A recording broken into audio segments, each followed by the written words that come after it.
Welcome back to Foxy TV episode 133. In this episode, we are showing you how we plan an install. How do you know what style to choose? What do we select first? Furniture, artwork, bed and linen, accessories. What happens if we haven't seen the property beforehand and we don't have photos to work off? How long does it take to select everything? And plenty more. We've covered the consultation process previously in episode 124. And this video is the next step, the selection process. We've also covered selecting accessories in fine detail on a previous episode. All those links will be in the description, but this video is a bit broader. We're going to hear from Chief Stylist and Co-owner of the business, Phoebe.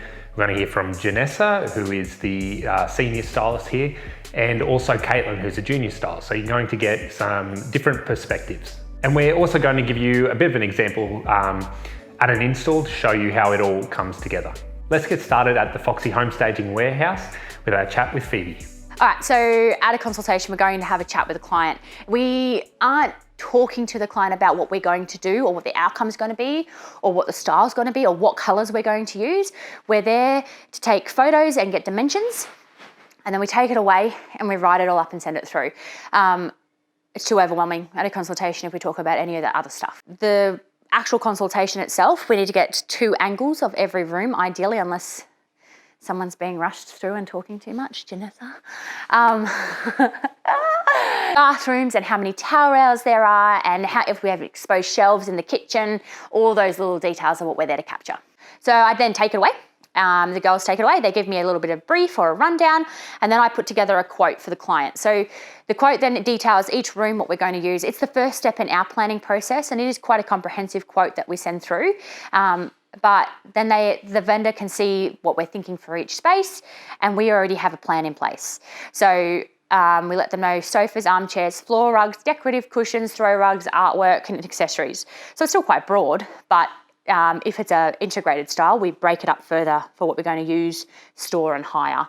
So it's a stepped out plan. So for us, it's dictated by the home. So if we go into a 70, I've used this example so many times, but it's a good one. If I go into a 70s brick home and the owner's sitting there telling me they would like to see coastal or Hampton style, we're going to have a discussion why that's not going to work. We need to show the home in its best style and not necessarily, that's not always going to line up with the style that the vendor loves. So we can't take personal tastes into it. It needs to be for the home. So a 70s brick home in an area where it's going to sell to a family, we need to sell it using warm and traditional styling, something that's going to be really hardy for someone with kids. We generally get a single bed in there, and it can't necessarily reflect something like a coastal style, particularly if it's not Bayside. So it's the home that dictates how we style. Colours though, yep. Colours are what's in the warehouse. So we will go and have a look at the artwork and have a look at our cushions and see what we can make flow beautifully all the way throughout, as well as our accessories. So that's when we're talking about the furniture style, it's the home, but the individual pieces and the coloration itself is what he is at the warehouse. So he lets me know what's available in the warehouse at any point in time, so I can on-site or off-site always be able to do selections. However, the furniture items themselves are obviously going to be complementary to the style that we go with. So I'm not going to go use white wicker coastal pieces if I'm going for more traditional styling. So those pieces are all working complementary. And obviously if we're going with a green colour palette and we're going for a funky inner city unit, I might go with some funky green chairs. So that's all come off the furniture list that Jake sends through to me. So I'll walk you through my consultation. So I don't have my phone, so I can't show you. On Google Drive, we upload all of our photos to Google Drive, if I had them. And then I use those photos to then be able to build our quote. And then using the quote and those photos in tandem, I then walk through the warehouse along with Jake's stock list to choose the furniture that I would like to use. So I would generally start with the sofas. This particular house, we used one of the client's sofas. We bought in the formal living space. So they already had a coloured sofa in the downstairs living space. And we've brought in a cream colour sofa. The brief for that upstairs living, the formal living, was it needed to feel lighter and brighter. We had lots of Balinese style furniture. We had lots of darker timbers, and they just suck up the light. So our recommendation was to take those out to storage, and we brought in a lot more lighter coloured pieces. So basically I'll go through, have a look at what 3-seater sofas that are clean and not dirty are available. Then choose that, then flow all the way through the rest of the warehouse. So what rugs are we going to use? Are we going to use big or small? What armchairs are we going to use? Are we going to go for a higher price point armchair, or are we going to go for a lower price point armless occasional chair? The dining chairs, do I need to do 4 or 6? What size is the dining table? You saw at Old Logan Road this morning, I actually did 5 fabric chairs and then the 5 olive chairs around the smaller dining table. Then do I need the bedside tables? So this morning, yes, we did. 2 of the bedrooms needed bedside tables. The other 2 we used the clients. So we'll just work our way through the entire warehouse, making a list, a comprehensive list of what the boys then need to load onto the truck. And I should be stickering it so it makes the Edge boys' job easier, but they know what the furniture is and they're amazing. So, and then the girls, well, the boys load the truck, the girls do the selections, which is the only reason I'm saying that, but they'll then, using the colour palette that, so for example, you saw in that master bedroom, we had a blue wall, we had the whitewash bedside tables, so we went for a bit more of a relaxed feel in there, but we carried the blue throughout. So they've gone in, chosen the cushions to match, chose art, rather than going artwork, we went with a beautiful big mirror to reflect that light, and then everything was drawn together using the throw rugs, which all work together. The rest of the house had sage greens and pinks throughout, which I chose that using the artwork that was available. So you'll see we had green and pink artwork, green and pink cushions, and they all come together nicely. We were going to install yesterday, but we had really ruddy weather here in Brisbane, and we got rain too heavy. So we cancelled this one yesterday, got here at 7:30 this morning, photos are at 10 o'clock, we're all done. So you can see, gorgeous, gorgeous home. So a little bit coastal, however, a little bit warm and traditional for families as well throughout.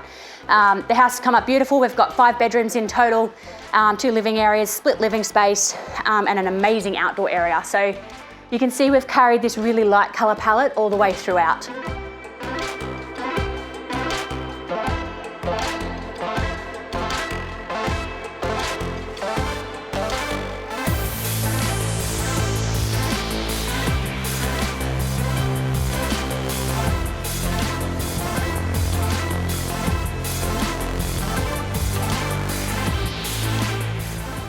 Now, earlier in the week, Eva went out to an install with Caitlin and Jenessa and asked them some questions around this topic of planning an install and the selection process, and some questions basically that we haven't touched on yet with Phoebe. So we're just going to go to that install, we're going to show you how it all turned out, and we're going to hear from Jenessa and Caitlin.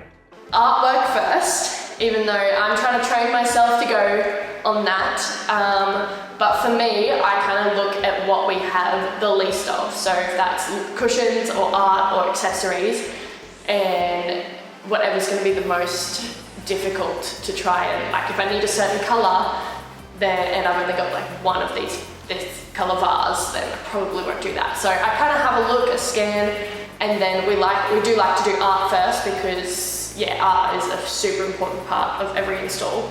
And then I probably do beds just to get them out of the way, and then accessories. Artwork. And that's what we're trying to, because I've been here a little bit longer, as the progression of Foxy and our elevation of our styling has evolved, we focus on different things. So we used to focus on like accessories and cushions and that sort of thing. I love art. I think art can change the entire direction of a home, whether it's more a contemporary style or super trendy or more traditional. I think art really dictates that kind of style, and I think we also have some beautiful pieces of art, so I always pick that first. And what comes after art? I do beds. I like beds. I like making beds. I think they always, just some small things can make them look really, really beautiful. And they work with the artwork as well. So when we pick art, we'll pick obviously the living room spaces and the communal spaces, and that goes then down to cushions and the bedroom spaces, because we can always buy more cushions. They're really easily accessible. It's hard to find beautiful art for the next day. So that's why we always tell the girls pick that first, so we can make sure that that's selected.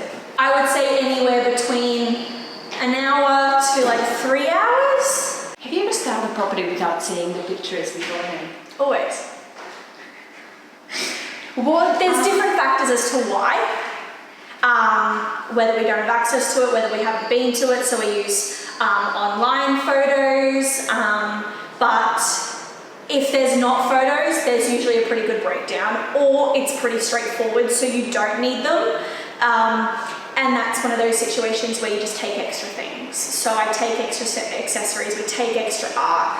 Sometimes we'll take extra furniture if we're not sure what we've taken is going to be perfect. We'll bring always backups, so we don't have to then come back to the property later on. Yes, we have. Whether sometimes they aren't uploaded to the Google Drive or they're not on realestate.com, we're kind of just going off what the quote says, and Phoebe will generally give us a rundown of if it's grey beige and just those important things, because sometimes you have a lot of those stock standard houses that are just kind of a blank canvas, especially if it's a vacant, but always need photos for integrated stages. Oh yeah, every day. What furniture do you usually reject? Might be a lamp, might be, I might use one chair instead of two. It's all about making sure it flows well. So making sure that there's enough space for everything. It might be an extra rug, it all changes. But it might be small things. And then accessories all the time, because I always take extras. As I mentioned at the start of the video, we have done previous Foxy TV episodes on selecting accessories for home staging and our consultation process. So I'm going to link to them in the description of this video. Eva has also written an article called Our Selection Process from Start to Finish. I'm going to link to that also in the description of this video. And that is it for this week's Foxy TV. Thanks so much for watching, and we'll catch you next week.